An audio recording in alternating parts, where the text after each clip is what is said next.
हर खबर पर होगी आपकी पकड़। डाउनलोड कीजिए एबीपी लाइव ऐप।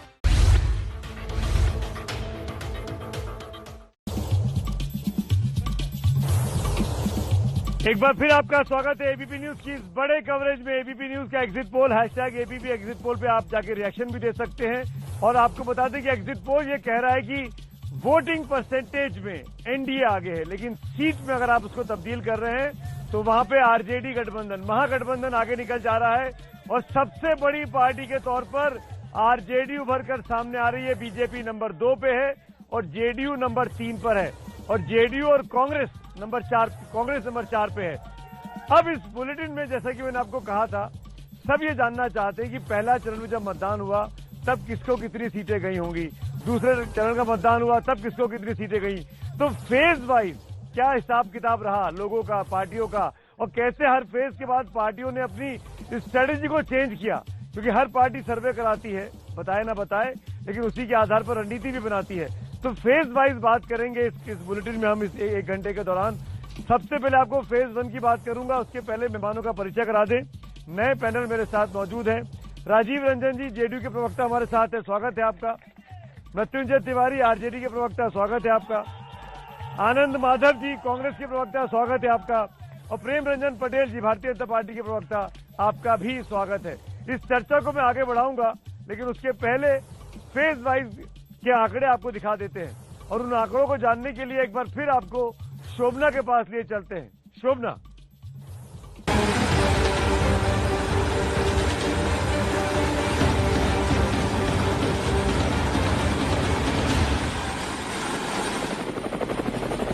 मेरा जो हेलीकॉप्टर है वो रेलवे स्टेशन जो है पटना रेलवे स्टेशन उसके इर्द गिर्द मंडरा रहा है और महावीर मंदिर साफ साफ देखा जा सकता है।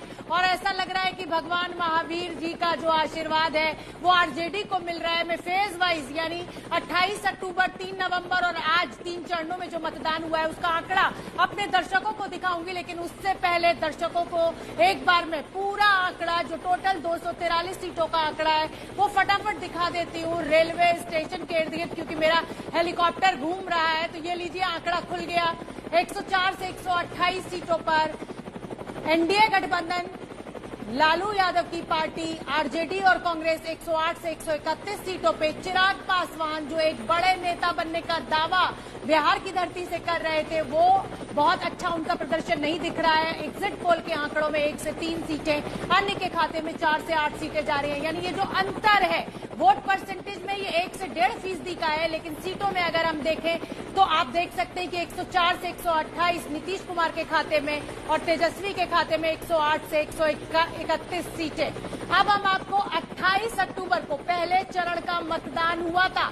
सभी राजनीतिक दलों ने दावा किया था कि उनको बढ़त मिलेगी। लीजिए पहले चरण का जो आंकड़ा है वो आपके सामने है। पहले चरण की 71 सीटों का ये आंकड़ा, 23 से 33 सीटें नीतीश कुमार के खाते में जाती हुई दिखाई दे रही हैं। तेजस्वी यादव क्या जो गठबंधन है उसको 37 से 44 यानी फेज 1 में ही बढ़त ले ली थी आरजेडी गठबंधन ने। चिराग पासवान सिर्फ 1 सीट, अन्य के खाते में 2 से 4। अब मैं रोमाना का रुख कर लेती हूँ। रोमाना देखिए, ये पहले चरण का मतदान यानी 28 अक्टूबर को जो मतदान हुआ था उसका हमने आंकड़ा दिखाया अपने दर्शकों को। आरजेडी ने पहले चरण से ही बढ़त ले ली थी। बिल्कुल, जिस पहले चरण के आंकड़े अभी शोभना ने दिखाए हैं, देखिए आंध्र प्रदेश हो या फिर मगध, भोजपुर का बड़ा हिस्सा उन इलाकों में इस फर्स्ट फेज में वोटिंग हुई थी। और ये क्या कह रहे हैं आंकड़े फर्स्ट फेज की वोटिंग के कि पहले फेज में एनडीए पीछे, महागठबंधन आगे। ये बड़ी बात सामने निकल कर आ रही है। पहले फेज में 71 सीटों पर वोटिंग हुई, ये आपको हम लगातार बता रहे हैं। अच्छा, पहले फेज में जेडीयू को भारी नुकसान हुआ, आंकड़ों से ये सामने निकलकर तस्वीर उभर रही है। और पहले फेज में ही आरजेडी को जबरदस्त फायदा मिला, ये तस्वीर भी उभर रही है एग्जिट पोल में। मुझे लगता है एक एक रिएक्शन हम यहां पढ़ लेते हैं तो मतलब तेजस्वी तय है। ये जो पटकथा है ये पहले फेज से ही लिखना शुरू हो गई थी। बद्री नारायण जी। हाँ बिल्कुल बिल्कुल रुमाना, और इसका कारण 2 है। एक तो कारण ये है कि इसमें जो वोटिंग परसेंटेज पर लो हुआ वो उसमें जितने भी कमिटेड वोटर्स थे उनको फायदा हुआ। यानी जो घरों से निकल करके इस कोरोना के समय में भी कमिटेड होकर वोट किया। और आरजेडी के पास ये जाहिर होता है कि कमिटेड वोट ज्यादा है अगर रिजल्ट सही है तो। दूसरी बात जो इसमें इम्पोर्टेंट है वो ये है कि स्विंग वोट जो होता है, जिसकी बड़ी भूमिका होती है, वो इस बार आरजेडी की तरफ शायद गया, एनडीए की तरफ नहीं गया। इन दो कारणों से भी ये बड़ी बढ़त जातीय अलायंस, सोशल अलायंस को छोड़ भी दें तो ये दो मेजर ट्रेंड्स हैं जिसका फायदा आरजेडी अलायंस को मिला। बिल्कुल, तो जो एग्जिट पोल की बड़ी तस्वीर उभर रही है, दरअसल उसका नैरेटिव वही फर्स्ट फेज से ही बिल्कुल उसी तर्ज पर बनना शुरू हो गया था जो आज नजर आ रहा है। सीधे लिए चलते हैं आपको पटना स्टूडियो सुमित के पास। सुमित। बिल्कुल रुमाना, और ये बात अब समझ में आ रही है आज एग्जिट पोल करने पर कि दरअसल पहले फेज के बाद ही राजनीतिक पार्टियों को इस बात का आभास हो गया था कि वो चुनावी जमीन पर कहां खड़ी हैं, और उसी लिए अगर आपको याद हो फेज 1 के बाद बीजेपी और जेडीयू के कैंपेन की स्ट्रेटजी में बदलाव आया था। अचानक से जंगल राज का जुमला बाहर निकला, फिर डबल युवराज का जुमला बाहर निकला, और बहुत तेजी से ये अटैक किया गया कि तेजस्वी को वोट देने के पहले जरा याद करो लालू यादव के समय में क्या होता था। और ये याद दिलाकर जो युवा आज समझ में आ रहा है कि तेजस्वी के पीछे शायद खड़ा है, अगर ये आंकड़े ठीक है सी वोटर के, तो उस युवा को वापस खींच के लाया जाए। और मैं ये बात इसलिए भी कह रहा हूं कि मेरे ख्याल से मृत्युंजय तिवारी जी इस बात को इंडोर्स भी करेंगे और शायद इस बात को आगे भी बढ़ाएंगे कि बीजेपी और जेडीयू को इस बात का शायद एहसास होना शुरू हुआ कि जमीन खिसक रही है। देखिए सुमित जी, जब से बिहार विधानसभा चुनाव की घोषणा हुई उसके बाद से ही हम लोगों ने, हमारे नेता तेजस्वी यादव जी ने अपना मुद्दा रखा जनता के सामने और हम लोग जनता की अदालत में गए। लेकिन हमारे विरोधियों ने जिस तरह से व्यक्तिगत प्रहार, व्यक्तिगत टीका टिप्पणी, हम लोगों को भी जलील किया जाता था स्टूडियो में। हम आज बिहार, देखिए परिणाम तो 10 को आएंगे, लेकिन जो ये झांकी दिख रहा है ये तो अभी ट्रेलर है, असली फिल्म 200 के पार 10 नवंबर को होगा। लेकिन हम आपके टीवी चैनल पर हाथ जोड़कर बिहार की 12 करोड़ जनता के सामने नतमस्तक है कि जनता की अदालत में सारे चीजों को नकार दिया। यही लोकतंत्र की खूबसूरती है, प्रेम रंजन पटेल, यही लोकतंत्र है। प्रेम रंजन पटेल, ये बात ठीक नहीं है कि फर्स्ट फेज के बाद जब आंकड़े दिख गए कि महागठबंधन आगे निकल रहा है और जब बीजेपी को एहसास हुआ कि चिराग पासवान को खुला छोड़ देना, उपेंद्र कुशवाहा को नहीं साध लेना, चीजें हाथ से निकलती जा रही हैं, तब आपने गियर चेंज किया, तब आपने कैंपेन की स्ट्रेटेजी चेंज की। देखिए सुमित जी, अभी जो आपने एग्जिट पोल का दिखाया है जी, उसमें किसी को बहुमत आपने नहीं दिखाया है। जहां तक एनडीए का और महागठबंधन का है तो एनडीए को 2 सीटों से आपने ऊपर रखा है और 2 सीटें महागठबंधन नीचे है। किसी को बहुमत नहीं आ रही है। मैं कहता हूं कि मैं मानता हूं कि हमारे 15 वर्षों से लगातार सरकार चल रही थी। मैं मानता हूं कि जितना विकास होना चाहिए पूरा मैंने विकास नहीं कर दिया, सब काम मैंने कर नहीं दिया, लेकिन उसके बावजूद बिहार की जनता लगभग 4.5 करोड़ के लगभग जो ऐसे लोगों ने अपने मतों का प्रयोग किया है। और आपने जो सर्वे किया है उसमें 15 से 20 हजार लोगों का सैंपल सर्वे लेकर करके उसके आधार पर एग्जिट पोल आपने दिखाया है। मैं मानता हूं कि केवल उतना ही से ये पूरा रिजल्ट नहीं आ जाएगा। जब 10 तारीख को मतगणना होगी और मतपेटियां खुलेगी, ईवीएम जब खुलेंगे, तो मुझे पूरा विश्वास है बिहार की जनता पर कि वो कभी जो है से बिहार को विकास से अछूता नहीं रहने देंगे। वो एनडीए के पक्ष में ही अपना मत दिए होंगे और ईवीएम जब खुलेगा तो एनडीए के पक्ष में ही आएगा। हमारी बहुमत से सरकार बनेगी। अच्छा, जब सर्वे अपने खिलाफ है तो सब गलत। नहीं, मैं आपके सर्वे को नहीं मानता हूं कि आपने गलत किया है। कभी सही होता है, कभी गलत भी होता है। कर रहा हूं मैं तो कर रहा हूँ आम व्यक्ति की टेंडेंसी की बात कर रहा हूँ। लेकिन मुझे विश्वास है बिहार की जनता पर कि बिहार की जनता जब फैसला लिए होंगे ईवीएम पर अपना उंगली दबाते वक्त तो एनडीए के पक्ष में किए होंगे। मैं एक बात कह दूं बिल्कुल साफ तौर पे, और इसमें मैं मोदी जी को बधाई भी देना चाहूंगा। उनका एक मकसद जो वो तय हो गया, उन्होंने नीतीश कुमार को हराना चाहा, नीतीश कुमार को हरा दिया। और इसके लिए उन्होंने कई गठबंधन किए, ये सबके सामने स्पष्ट है।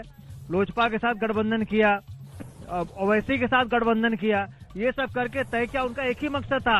भाजपा का मकसद ये नहीं था कि वो जीते या सरकार बनाए, उनका मकसद था कि किस तरह से नीतीश कुमार को हराएं और वो सफल हुए, और इसके लिए हम उनको बधाई देते हैं।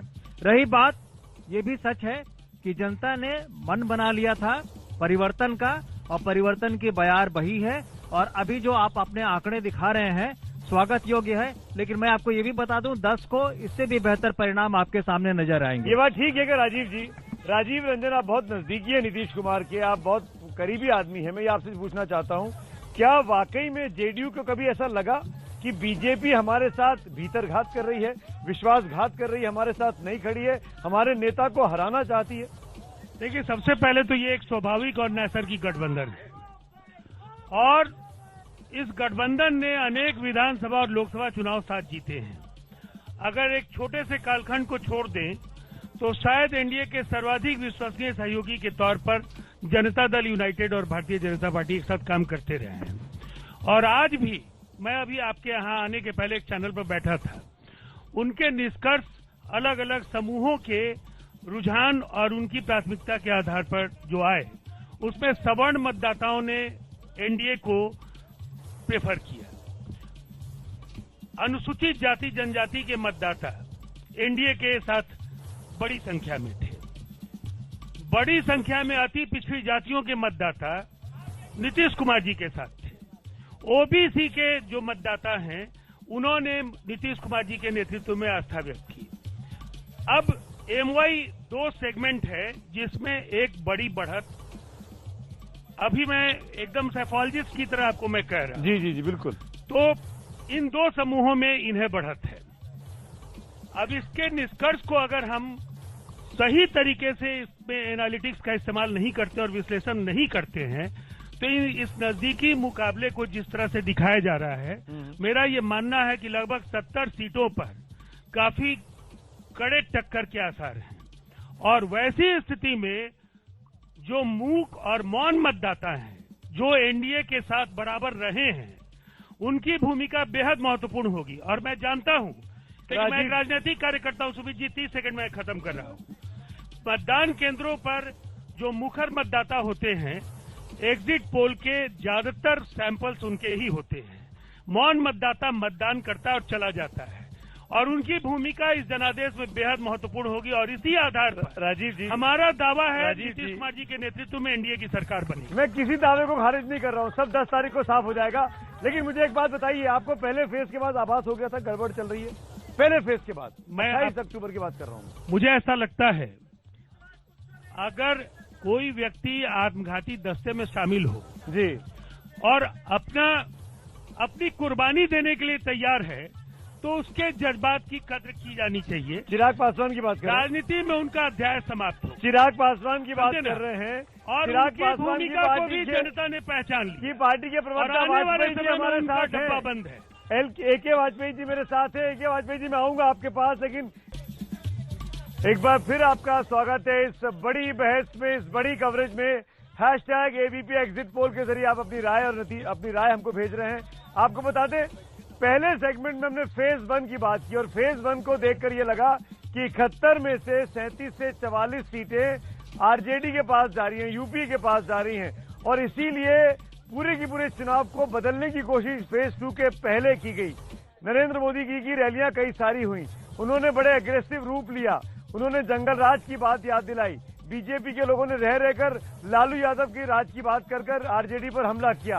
क्या इसका फायदा फेज 2 में एनडीए को मिला? जानते हैं शोभना से। शोभना हमारे साथ जुड़ी हुई है। शोभना,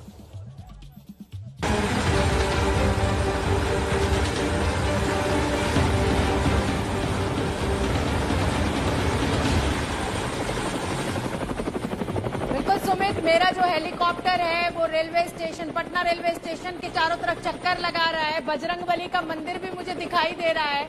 और जैसे कि आप जिक्र कर रहे हैं कि बीजेपी अचानक आक्रामक हुई थी फेज 2 के चुनाव से पहले, यानी 3 नवंबर से पहले की जो रैलियां थी उसमें प्रधानमंत्री ने आक्रामक रूप अपनाया था। तो फटाफट आंकड़ों पे नजर डाल लेते हैं कि 3 नवंबर यानी फेज 2 की जो वोटिंग हुई थी 94 सीटों के लिए, उस पर क्या दिशा और दशा रही थी। तो ये देखिए, उस आक्रामकता का असर साफ साफ देखा जा सकता है आंकड़ों में। एनडीए गठबंधन को 48 से 58 सीटें, तेजस्वी यादव यानी आरजेडी और कांग्रेस को 34 से 44 सीटें, चिराग पासवान 1, यानी वो जो आक्रामकता थी उसका सीधा सीधा असर बीजेपी को फायदा मिला, जेडीयू को फायदा मिला और सीटों में एक अच्छी खासी बढ़त देखने को मिली। फेज 2 के जो चुनाव हुआ उसमें रोमाना फेज 2 में जो आक्रामकता, जो डबल युवराज की बात की गई, जंगल राज का जिक्र किया गया, उसका असर सीधे सीधे दिखाई दे रहा है। भगवान बजरंगबली का आशीर्वाद मिला फेज 2 में जेडीयू गठबंधन को। देखिए, फेज 2 में 3 नवंबर को वोट पड़े थे और फेज 2 में सबसे ज्यादा सीटें थी, 94 सीटें, जिस पर वोट डाले गए। और ऐसे में ये जो एग्जिट पोल के आंकड़े हैं ये बता रहे हैं कि दूसरे फेज में एनडीए ने बढ़त बनाई, महागठबंधन एनडीए से पीछे हो गया। बड़ी बात यह कि दूसरे फेज में, जैसा कि मैंने कहा, सबसे ज्यादा 94 सीटों पर वोटिंग हुई थी। आगे बड़ी बात यह, इस एग्जिट पोल का आंकड़ा ये कह रहा है कि ये जो सेकेंड फेज था इसमें जेडीयू और बीजेपी को फायदा हुआ। और फायदा क्यों हुआ? क्योंकि एक तरीके से सेकेंड फेज जहां पर वोटिंग हुई उन इलाकों को बीजेपी का गढ़ माना गया। ऐसे में इन इलाकों में जहां बीजेपी का स्टेक ज्यादा था, जहां फाइट में बीजेपी ज्यादा थी, वहां बीजेपी और जेडीयू मतलब एनडीए को फायदा मिला। सुमित, बिल्कुल, ये बहुत इंपॉर्टेंट बात आपने कही, क्योंकि पहला फेज जो हुआ था वो बिहार का दक्षिणी इलाका था, पूरा बिहार का, और सेकंड फेज जो हुआ वो बिहार का मध्य का इलाका था। और मध्य के इलाके में ज्यादातर शहरी आबादी की जगह आती हैं। और शहरों में हम जानते हैं कि बीजेपी अमूमन स्ट्रांग पार्टी है, बीजेपी एक कार्डर बेस्ड पार्टी है, बीजेपी अपने लोगों के बीच में रहती है। और सबसे बड़ी बात, उसके पास चेहरा है नरेंद्र मोदी का। भले उनको मुख्यमंत्री नहीं बनना है, पर उनको हर जगह बीजेपी लगाकर उनके नाम की मार्केटिंग करती है और उस पर वोट हासिल करती है। और अगर जब नरेंद्र मोदी ये एग्रेसिव रूप ले लेते हैं कि वो जंगल राज की बात करेंगे, वो डबल युवराज की बात करेंगे, तो उसका फायदा गठबंधन को होता दिखाई देता है। प्रेम रंजन पटेल साहब, मैं इस सवाल को एक लाइन आगे ले जाता हूं। यशवंत देशमुख, जिनकी कंपनी ने ये सर्वे किया, सी वोटर, उन्होंने ये कहा अपने एनालिसिस में कि बीजेपी अगर ये चुनाव अकेले लड़ती तो अपने दम पे सरकार बनाती। सुमित जी, ये अकेले लड़ने की तो बात थी ही नहीं। आपने देखा कि जनवरी महीने में जब हमारे अमित शाह जी का कार्यक्रम था वैशाली में, और बगैर कोई जो है से उसके पहले जो है से किसी से बात किए हुए, और अमित शाह जी ने अचानक वहां घोषणा कर दिया कि नीतीश कुमार के नेतृत्व में हम बिहार में चुनाव लड़ेंगे। तो अकेले की कोई बात नहीं थी, हमारी 7 सरकार चल रही थी और नीतीश जी के नेतृत्व में सरकार चल रही थी, और बेहतर परफॉर्मेंस उस सरकार ने किया था। 15 वर्षों तक जिस प्रकार से हमने बिहार के विकास को आगे बढ़ाया था, बिहार के इंफ्रास्ट्रक्चर को डेवलप किया था, आप देखेंगे कि स्वास्थ्य के क्षेत्र में, सड़क के क्षेत्र में, बिजली के क्षेत्र में, इसीलिए शिक्षा के क्षेत्र में, हर क्षेत्र में हम लोगों ने काम किया था। हो गया कि जो अपने साथी थे वो अगर छोड़ के जा रहे थे तो जाने दिया। पहले उपेंद्र कुशवाहा चले गए, फिर चिराग चले गए। जब ये आप याद करिए आपका एनडीए की जीत को, क्यों आप जीते थे लोकसभा में इतनी सीटें 2019 में? देखिए, उसके पहले 14 में भी 19 में हम साथ थे और इसी सरकार में थे। नीतीश जी बिहार के मुख्यमंत्री थे। हम 40 में से 39 सीटों पर विजय प्राप्त किए थे। तो वोटों का जो हिसाब था, जिस प्रकार से हमको अति पिछड़े समाज के व्यक्ति का, जो ओबीसी के लोग थे, खास करके मुस्लिम बहुल इलाकों में, जो सीमांचल का इलाका था, कोसी का इलाका था, उन क्षेत्रों में भी हमको काफी बढ़त मिली थी। एक सीट पर केवल जो है महागठबंधन। आनंद जी, क्या बीजेपी अकेले लड़ने की हिम्मत नहीं कर पाई? देखिए, ऐसा है ना कि दिवा स्वप्न देखने में कोई हर्ज नहीं है, तो सपने तो घास करना, 3 तरीके से चुनाव लड़ना, जो आप कह रहे थे कि चिराग के सारे, बिल्कुल मैं सही कर रहा था। लेकिन मैं दूसरी बात एक यहाँ कहना चाहता हूँ कि नीतीश जी को इन्होंने कहा कि हमारे चेहरे हैं। आप समझिए कि एक आदमी को, जो हम लोगों ने तय किया महागठबंधन ने कि हमारा चेहरा तेजस्वी जी होंगे, उसके बाद कहीं से एक मरमरिंग नहीं हुई। लेकिन आप देखिए, जैसे ही नीतीश जी तय हुए, एक बार नहीं कई बार फर्म और कंफर्म बार किए। कभी प्रधानमंत्री कह रहे हैं, कभी नड्डा जी कह रहे हैं, कभी अमित शाह जी कह रहे हैं कि हमारे मुख्यमंत्री यही होंगे। इसका मतलब क्या है? एक बार हमने तय कर दिया कि हमारे लीडर ये हैं, तो हमारे लीडर ये हैं। बार कंफर्म करने की जरूरत, इसका मतलब कहीं न कहीं कोई संदेह है, कहीं न कहीं कहते तो दिक्कत थी, कहते हैं तो दिक्कत है। आनंद जी, ये क्या बात है? अगर वो नेता थे तो बार कहने की जरूरत क्यों? एक बार तय हो गया तो तय हो गया, एक बार तय हो गया तो तय हो गया, उसके बाद करने की क्या जरूरत है? बार सवाल पर ही जीतन राम मांझी से अलग हो गए, उपेंद्र राम मांझी आपके यहाँ से आए थे, आपके यहाँ गए, वो लोग देखिए अलग हो गए। अब बड़े कांग्रेस नेता हैं, लेकिन लगातार वो लोग कहती रही कि नेतृत्व के वो लोग सवाल पर अवसरवादी कोई लोग हैं, फैसला आए नहीं और हुआ है। चले गए। नेतृत्व और क्या हमारा हुआ हालत केंद्रीय हुआ नेतृत्व देखिए। तय करेगा कि आपने किसके इंटरेस्टिंग मुख्यमंत्री बहस हो बता गई देते हैं ना, है, मुख्यमंत्री इंटरेस्टिंग बहस हो गई है कि क्या बीजेपी ये चुनाव अकेले लड़ती देखिए, इससे भी- तो इससे भी- मैं लौटता हूँ आपके पास, मैं लौटता हूँ आपका आनंद जी।